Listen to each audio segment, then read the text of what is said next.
तुम्हारी उंगली कट गई है, तकलीफ हो गई है तुम्हें, पर तुम्हारे हाथों से अंगूठी नहीं खुल रही। ठीक है, तुम्हारा विश्वास है तो तुम वो अंगूठी पहनो, मुझे कोई दिक्कत या कोई तकलीफ नहीं है, परंतु उस जगह पर दवाई लगा लो, ऊदी लगा लो कि जो कट गई है, जिस जगह पर तुम्हारे हाथ में तकलीफ हुई है, वो जगह तो कम से कम ठीक हो जाए। जो व्यक्ति अपने आप को सशक्त नहीं बना सकता ना, उसे दुनिया नहीं बना पाएगी। कोई किसी का उंगली पकड़कर एक सीमा के आगे ज़बरदस्ती नहीं ले जा पाएगा, क्योंकि वो भार ढोना औरों के लिए भी मुश्किल हो जाता है, क्योंकि उनके खुद के कंधे पर और कई तरह की जिम्मेदारियां आ जाती हैं। ये बात बहुत साफ है और तुम्हें इस बात का ज्ञात भी है। तो इसलिए एक बात का हमेशा ये रखो कि भले ही तुम वर्तमान में कोई काम नहीं कर रहे हो, क्योंकि तुम्हें ज़रूरत नहीं पड़ रही, पर ऐसा कोई गुण तुम्हारे अंदर हमेशा होना चाहिए, आजीवन होना चाहिए कि कभी भी जीवन में ज़रूरत पड़े ना, तो तुम्हें किसी से मांग कर खाना नहीं पड़े। तुम्हारी कला या तुम्हारी विशेषता तुम्हारे लिए कमाए और तुम्हें खिलाए। ये चीज़ होना बहुत ज़रूरी है। डरो मत कि भविष्य में बाबा ऐसा क्यों कह रहे हैं कि कहीं ऐसा तो कुछ होगा नहीं। नहीं, मेरे आशीर्वाद से गलत होगा नहीं, पर तुम्हें हर तरह से तैयार रहना चाहिए, अपने आप को सशक्त महसूस करवाते रहना चाहिए। एक दिन एक क्षण भी ऐसा नहीं लगना चाहिए कि तुम किसी पर आश्रित हो।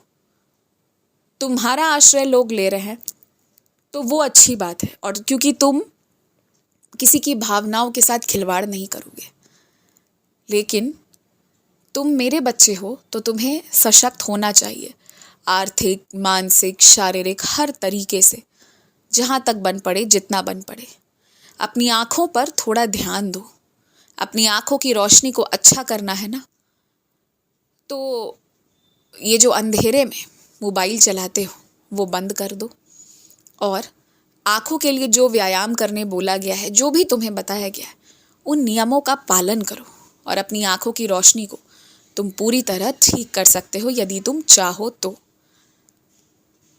तुम सुबह जब पार्क जाते हो, टहलने जाते हो ना, तो टहल घूम लो, परंतु उसके बाद 4 से 5 मिनट जो घास है ना, हरी घास, उस पर जूता मोजा खोल कर अलग रख के उस पर भी टहला करो, उस पर भी चला करो।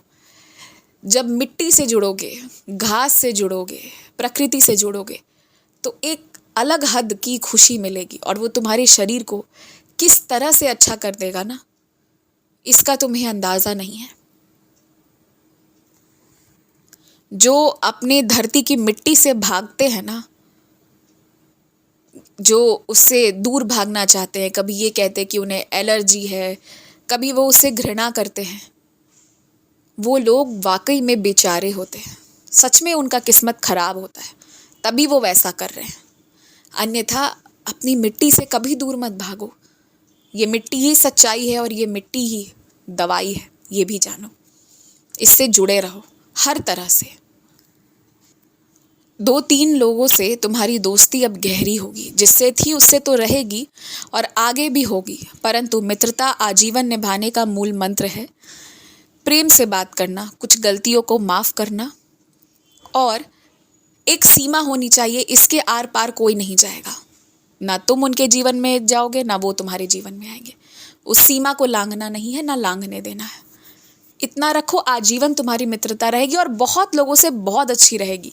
आगे तुम्हारा जीवन बहुत सुखद, बहुत अच्छी चीज़ों से भरा हुआ है। मेरे जो बच्चे अपने बच्चों का ख्याल रखने के कारण मेरी सेवा नहीं कर पाने का दुख मन में पाल लिए हैं, वो कितना गलत है। तुम्हारे बच्चों की जो तुम सेवा कर रहे हो, वो भी तो मेरी ही सेवा है, वो भी साई सेवा है, जो मुझे खुशी खुशी स्वीकार है। आयुष्मान भव।